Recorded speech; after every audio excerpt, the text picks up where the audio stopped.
जय हिंद सभी स्टूडेंट को स्वागत है आप सभी छात्रों का आज की क्लास में। प्यारे बच्चों, आज की क्लास में हम आप सभी बच्चों के लिए साइंस विषय का एक बहुत ही वीवीआई क्वेश्चन लेकर के आ गए हैं, जो आप सभी बच्चों के मैट्रिक परीक्षा 2025 के लिए बहुत ही इम्पोर्टेंट क्वेश्चन है, क्योंकि यह प्रश्न आपके परीक्षा में बहुत बार पूछा गया है और यह प्रश्न बहुत ही महत्वपूर्ण है। इसीलिए सभी को याद करना ज़रूरी है। तो चलिए जल्दी से क्लास को शुरू करते हैं और सभी बच्चों को बताते हैं। पहले इस क्लास को समझिए, अच्छे से सुनिए, उसके बाद हम आप सभी को यह लाइन बाय लाइन लिखा देंगे। तो चलिए आज की यह महत्वपूर्ण क्लास को शुरू करते हैं और इस क्वेश्चन को याद करना भी। तो क्वेश्चन है प्यारे बच्चों, क्या जीवाश्म ईंधन नवीकरणीय है? यह क्वेश्चन बहुत बार आपकी परीक्षा में पूछता है, ठीक है। तो आपकी मैट्रिक परीक्षा के लिए बहुत ही इम्पोर्टेंट है और सभी प्रकार के बोर्डों के लिए भी बहुत ही इम्पोर्टेंट है, ठीक है। तो यानी कि यह प्रश्न मैट्रिक में पूछता ही है, चाहे किसी भी राज्य के मैट्रिक का परीक्षा हो, ठीक है। तो इसीलिए याद करना जरूरी है।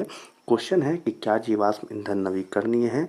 चलिए, और उदाहरण क्या कारण दे, आपसे उदाहरण बोलेगा, कारण बोलेगा, सेम बात है, ठीक है। तो उत्तर में क्या बातें हैं पहले उसे समझते हैं। तो आप यहाँ पर समझ सकते हैं या अपने एग्जामिनर को समझा सकते हैं कि हम यह जानते हैं कि जीवाश्म ईंधन हमें पृथ्वी की पपड़ी से प्राप्त होते हैं। अच्छे से समझाएंगे। सबसे पहले बात शुरू करना है कि हम यह जानते हैं कि जीवाश्म ईंधन, यानी कि यह क्वेश्चन में ही पूछा जा रहा था, कहाँ से प्राप्त होता है? पृथ्वी। और वहाँ कहाँ से? तो पपड़ी से, ठीक है, पृथ्वी के सतह से, ठीक है। तो इसे यह बात करना जा रहा है कि पृथ्वी के सतह से हमें यह प्राप्त होता है, ठीक है, क्योंकि यह मृत पौधों और जानवरों के अवशेष है। यानी कि यह जीवाश्म ईंधन क्या होता है? तो मृत पौधों और जानवरों के अवशेष है। कौन? तो जीवाश्म ईंधन, ठीक है। तो याद रखना है जीवाश्म ईंधन क्या है? मृत पौधे और जानवरों के अवशेष होते हैं, ठीक है। आगे समझेंगे कि जीवाश्म ईंधन कोयले और पेट्रोलियम के समान होते हैं। यहाँ पर एक और बात समझना जरूरी है, जीवाश्म ईंधन क्या होते हैं? तो कोयले और पेट्रोलियम के समान यानी उसके बराबर होते हैं और उपयोग के लिए आसानी से उपलब्ध है। यानी कि जब तक यह प्रकृति में है तो उपयोग के लिए आसानी से यह चीज़ उपलब्ध है। क्या? जीवाश्म ईंधन, ठीक है। बातें यहीं पर हो रही है जीवाश्म ईंधन के बारे में, ठीक है। आगे देखेंगे, ये ऊर्जा के गैर नवीकरणीय स्रोत है। ऊपर आपसे पूछा जा रहा था क्या जीवाश्म ईंधन नवीकरणीय है, तो आपका आंसर होना चाहिए नहीं, यह गैर नवीकरणीय स्रोत है, ठीक है। चलिए आगे देखेंगे, ये ऊर्जा गैर नवीकरणीय स्रोत होते हैं और इनकी भरपाई नहीं की जा सकती है। भरपाई से मतलब है प्यारे बच्चों, यानी कि आप इसे आसानी से प्राप्त नहीं कर सकते हैं, ठीक है।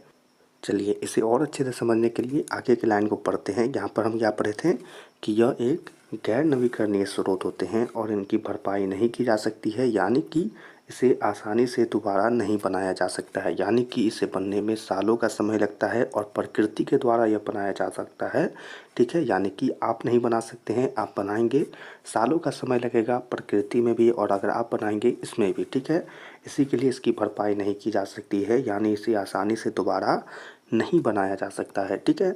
आगे कुछ बातें हैं, जबकि आसानी से दोबारा नहीं बनाया जा सकता है, जबकि सौर ऊर्जा प्रकृति में प्रचुर मात्रा में है और इसकी भरपाई भी की जा सकती है, ठीक है।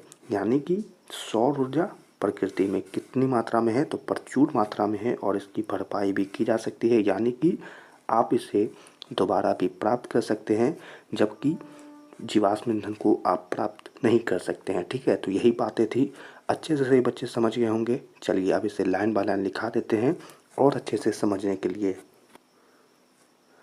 चलिए प्यारे स्टूडेंट, सबसे पहले आज की क्लास का जो क्वेश्चन था सभी स्टूडेंट अच्छे से लिखेंगे, क्या जीवाश्म ईंधन नवीकरणीय है? स्टार लगा देंगे क्योंकि इम्पोर्टेंट क्वेश्चन है, महत्वपूर्ण है परीक्षा के लिए।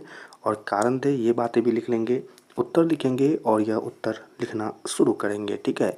सबसे पहले लिखेंगे कि हम यह जानते हैं कि जीवाश्म ईंधन हमें पृथ्वी की पपड़ी से प्राप्त होते हैं, क्योंकि ये मृत पौधों और जानवरों के अवशेष हैं। अच्छे से लिखेंगे, हम यह जानते हैं कि जीवाश्म ईंधन हमें पृथ्वी की पपड़ी से प्राप्त होते हैं, क्योंकि ये मृत पौधों और जानवरों के अवशेष हैं। आगे लिखेंगे प्यारे स्टूडेंट, जीवाश्म ईंधन कोयले और पेट्रोलियम के समान होते हैं और उपयोग के लिए आसानी से उपलब्ध हैं। क्या लिखेंगे?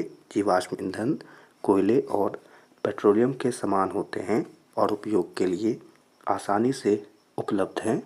ये ऊर्जा के, क्या लिखिएगा? ये ऊर्जा के गैर नवीकरणीय स्रोत है। ठीक है, स्टार वाली बात है कि यह ऊर्जा के गैर नवीकरणीय स्रोत होते हैं और इनकी भरपाई नहीं की जा सकती है। ये ऊर्जा के गैर नवीकरणीय स्रोत होते हैं और इनकी भरपाई नहीं की जा सकती है।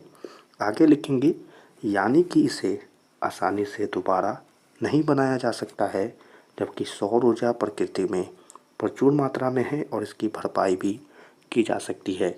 यानी कि इसे आसानी से दोबारा नहीं बनाया जा सकता है, जबकि सौर ऊर्जा प्रकृति में प्रचुर मात्रा में है और इसकी भरपाई भी की जा सकती है। ठीक है, बहुत ही अच्छा क्वेश्चन है, परीक्षा में बहुत बार पूछता है, तो आपको याद करना भी ज़रूरी है। अच्छे से सभी बच्चे समझे होंगे, लिखे नहीं हैं तो ज़रूर लिख लीजिएगा और अच्छे से समझ जाइएगा। ठीक है, तो चलिए आज की क्लास को यहीं पर समाप्त करते हैं। सभी छात्रों से मिलेंगे अगली क्लास में। तब तक के लिए आप सभी छात्रों को जय हिंद।